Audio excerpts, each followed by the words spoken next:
Շնորհակալություն շնորհացնելու համար, շնորհակալություն հարգելի գործընկերներ, նաև շնորհակալություն, որ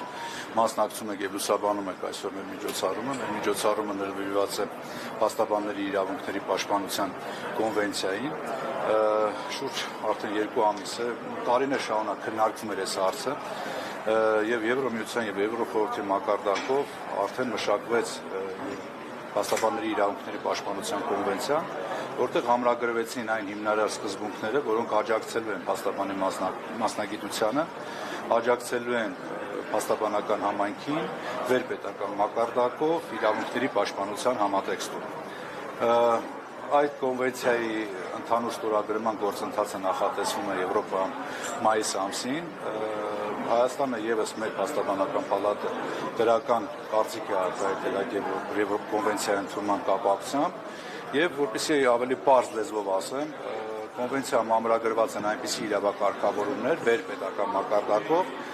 որոնք որ պարտադիր են դարձնելու մասնակից պետությունների համար այդ առանցքային սկզբունքները հարգել եւ պաշտպանել։ Նաեւ պետք է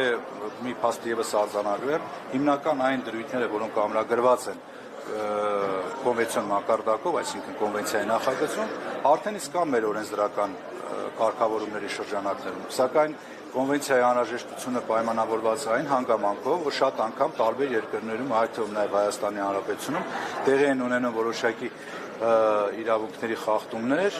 եւ այդ իրավունքների խախտումները եւս կոնվենցիոն մակարդակով գնահատականի արժանանալու պայմաններում կարծում եմ առավել լրջացնելու են դրանց հետևանքները եւ վեր են հանելու արդեն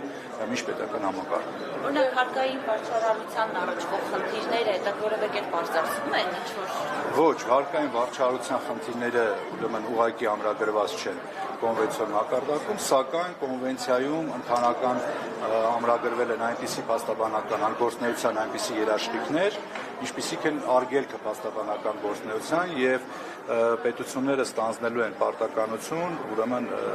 որևէ արգելքող միջոցներ, ներպետական իրավական ակտեր չընդունեն, որոնք կհանգեցնեն փաստաբանական գործունեության խաթարմանը։ Դա հետադարձին ճիշտ ուներա, որ նաև որոշակի փոփոխություններ կատարվեն նաև ձեր գումների մամուլահա մեր ներքին պրակտիկ տեսանկյունից շատ անգամ, երբ որ մենք խախտում ենք, արձանագրում ենք եւ դիմում ենք իրավասու մարմիններին փաստաբանների իրավունքների պաշտպանության համատեքստում խախտումների կապակցությամբ, սա կոնվենցիայի ընդունման դեպքում նաև կդիտարկվի կոնվենցիոն խախտում որպես այդպիսին եւ սա ուղղակի անդրադարձ է լինելու պետության վարկանիշի վրա։ Ավելին ասեմ, կոնվենցիայով նախատեսվում է ստեղծել խորհրդատվական, այսպես ասած, մոնիտորինգային մարմին, որը որ ուրեմն դիտարկելու է փաստաբանների իրավունքների պաշտպանության մակարդակը տվյալ երկրում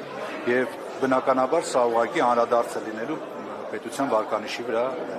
արտաքին հարաբերություններին։ Փաստաբանների իրավունքների խախտումների Հայաստանում հիմնականում ինչպես են խախտում, որտեղ չի պաշտպանված փաստաբանը։ Գիտեք ինչ, դե վերջի միջադեպերից դուք արդեն տեղյակ եք, երբ որ փաստաբանները բարձրաձայնում են բազմաթիվ խնդիրներ, առաջի խնդիրները դրանք վարույթ իրականացնող մարմիններում, երբ որ փաստաբանները ենթարկվեցին բռնության եւ բնականաբար նմանատիպ գործելակերպը ուղղակի արգելված է կոնվենցիոն, արդեն կոնվենցիոն մակարդակում է արգելված, միաժամանակ մենք ունենում ենք բազում խնդիրներ եւ այդ խնդիրները առ այսօր շարունակվում են։ Երբ որ օրինակ փաստաբանները չեն կարողանում հասանելիություն ունենալ իրենց պաշտպանյալներին եւ չեն կարողանում արդյունավետ գործունեություն իրականացնել։ Վերջի խնդիրը, որի մասին մենք խոսում ենք, դա փաստաբանական գործունեության հարկման բարձր այսպիսի շեմ սահմաններն էր, որը որ հանգեցրեց նաեւ այս կարգավորումը հանգեցրեց անվճար իրավաբանական օգնության խաթարմանը եւ թեև վերջերս օրենսդիրը հրապարակեց մի արդեն իսկ ընդունված օրենք, որտեղ որ փաստաբաններին թույլատրվում է մինչեւ 5% այսպես ասած անվճար գործեր վարել, բայց ինքնին այդ կառուցակարգը եւ այդ չափի սահմանումը եւս համարում ենք խնդրահարույց, որի մասին մենք ավելի մանրամասն կարծում եմ մասնագիտական մեզնությունների շրջանակներում կբարձրաձայնենք հասարակության առջև։ Շնորհակալություն։